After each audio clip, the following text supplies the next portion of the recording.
राम राम सा। मैं हूं मुकेश चौधरी और आप देख रहे हैं मोनू के विचार। 2024 में मोदी का 400 पार का दावा क्या संभव है?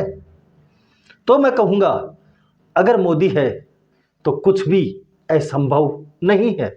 लेकिन राजनीतिक आंकड़े और समीकरण कहते हैं कि अब की बार 400 पार बोलने में जितना आसान है उतना ही प्रैक्टिकली मुश्किल भी है। इसकी सबसे बड़ी वजह है कर्नाटक के अलावा दक्षिण भारत में भाजपा न के बराबर है और दक्षिण भारत से लोकसभा की 132 सीटें आती हैं, जिनमें से 2019 में भाजपा को सिर्फ 29 सीटें मिली थी, जिसमें से भी 25 सीटें अकेले कर्नाटक से और 4 सीट तेलंगाना से मिली थी। इसके अलावा केरल, आंध्र प्रदेश और तमिलनाडु में भाजपा का खाता भी नहीं खुला था।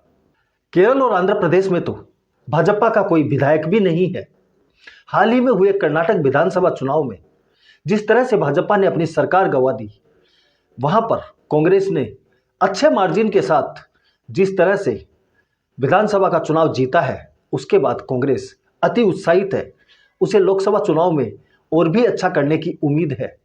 ऐसे में 2019 में भाजपा को 28 में से 25 सीट देने वाला कर्नाटक इस बार मुश्किल नजर आ रहा है। जब तक एनडीए दक्षिण भारत की 132 सीटों में से 50 प्लस सीटें नहीं जीतता है, तब तक मोदी के मिशन 400 का कंप्लीट होना मुश्किल है। यह बात मोदी अच्छी तरह समझते हैं, इसीलिए वे दक्षिण भारत में एक विशेष प्लान पर काम कर रहे हैं। वही प्लान आज मैं आपको बताने वाला हूं। कर्नाटक में होने वाले नुकसान की भरपाई के लिए बीजेपी ने जेडीएस के साथ गठबंधन कर लिया, ताकि 2019 में मिली 28 में से 25 सीटों के स्कोर को 2024 में आसानी से पार किया जा सके। इसके बाद बीजेपी का फोकस केरल की 4 हिंदू बहुल सीटों पर है, जहां पर काफी समय से आरएसएस काम कर रही है। यहां का हिंदू वोटर अभी तक ग्राउंड पर भाजपा के नहीं होने की वजह से लेफ्ट के खिलाफ कांग्रेस को वोट कर रहा था। इस बार लेफ्ट और कांग्रेस का पूरे भारत में गठबंधन होने की वजह से भाजपा को 4-5 सीटों पर उम्मीद है। इसके लिए मोदी लगातार केरल के दौरे कर रहे हैं। उनकी सभाओं में आने वाली भीड़ हिंदुओं के साथ एझावा समुदाय और क्रिश्चियन में मोदी की पेठ बन रही है। इस बार बीजेपी केरल की कई सीटों पर एझावा समुदाय के नेताओं को टिकट देने पर विचार कर रही है। तमिलनाडु की 7 सीटों पर मोदी की नजर है।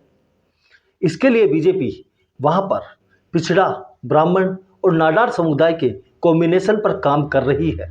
दक्षिण के राज्यों में तमिलनाडु में सबसे ज्यादा लोकसभा की 39 सीटें हैं, जहां पर डीएमके के साथ कांग्रेस का गठबंधन है। 1999 में भाजपा ने तमिलनाडु की 4 लोकसभा सीटें जीती थी, लेकिन उसके बाद मजबूत लीडरशिप नहीं होने के कारण पार्टी वहां कमजोर हो गई। लेकिन इस बार बहुत पहले ही भाजपा ने दक्षिण के सिंघम के नाम से मशहूर आईपीएस ऑफिसर रहे के अन्नामलाई को प्रदेश अध्यक्ष बनाकर पार्टी की कमान सौंप दी। तेज तर्रार अन्नामलाई गोंडर जाति से आते हैं। इनके जरिए भाजपा पिछड़ा, ब्राह्मण और नाडार जातियों को एकजुट करने का प्रयास कर रही है।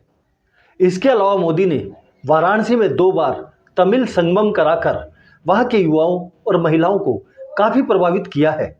इसके द्वारा बीजेपी वहां के लगभग 30,000 युवाओं तक पहुंची है। के अन्नामलाई जिस तरह से यात्रा निकालकर तमिलनाडु को नाप रहे हैं, उनकी यात्रा को जिस तरह जनता का समर्थन मिल रहा है, उससे लगता है कि इस बार भाजपा तमिलनाडु में बहुत अच्छा प्रदर्शन कर सकती है। दूसरी ओर जिस तरह से डीएमके के नेता सनातन के खिलाफ बयान दे रहे हैं, उससे भाजपा को फायदा होना निश्चित है। अगर भाजपा तमिलनाडु में चुनाव को द्रविड़ बनाम सनातन करने में कामयाब हो गई, तो फिर भाजपा 10 प्लस सीटें जीत सकती है। और अगर एआईडीएमके फिर से एनडीए के साथ आ गया, तो फिर तमिलनाडु में यह गठबंधन 15 प्लस सीटें जीत सकता है। आंध्र प्रदेश की बात करें तो यहां भाजपा की नजर 10 सीटों पर है। यहां भाजपा ने दक्षिण के सुपरस्टार पवन कल्याण की पार्टी जनसेना के साथ गठबंधन किया है। इन क्षेत्रों में आरएसएस और वनवासी कल्याण आश्रम की पहुंच ग्राउंड लेवल पर है। भाजपा के सहयोगी पवन कल्याण कापू जाति से आते हैं।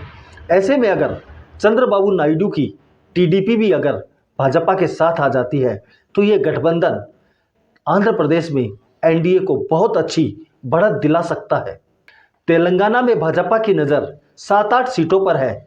यहाँ भाजपा के पहले से 4 सांसद हैं, इसीलिए भाजपा ने यहाँ सीटें डबल करने का लक्ष्य रखा है। तेलंगाना विधानसभा चुनाव में जिस तरह से बीआरएस कमजोर हुई और कांग्रेस मजबूत होकर सत्ता हासिल करने में कामयाब हो गई, उससे लगता है कि लोकसभा चुनाव में तेलंगाना में त्रिकोणीय मुकाबला होना निश्चित है। दूसरी ओर असुद्दीन ओवैसी भी पूरी ताकत लगाएंगे। ऐसे में अगर मोदी विरोधी वोट का बंटवारा हुआ तो भाजपा अपना लक्ष्य आसानी से हासिल कर लेगी और इसी गणित से मोदी दक्षिण के राज्यों में एनडीए को 50+ ले जाने में कामयाब हो सकते हैं। इस पर आप क्या सोचते हैं? अपनी राय कमेंट करके बताएं। वीडियो को लाइक और चैनल को सब्सक्राइब करना न भूलें। धन्यवाद। जय हिंद, जय भारत।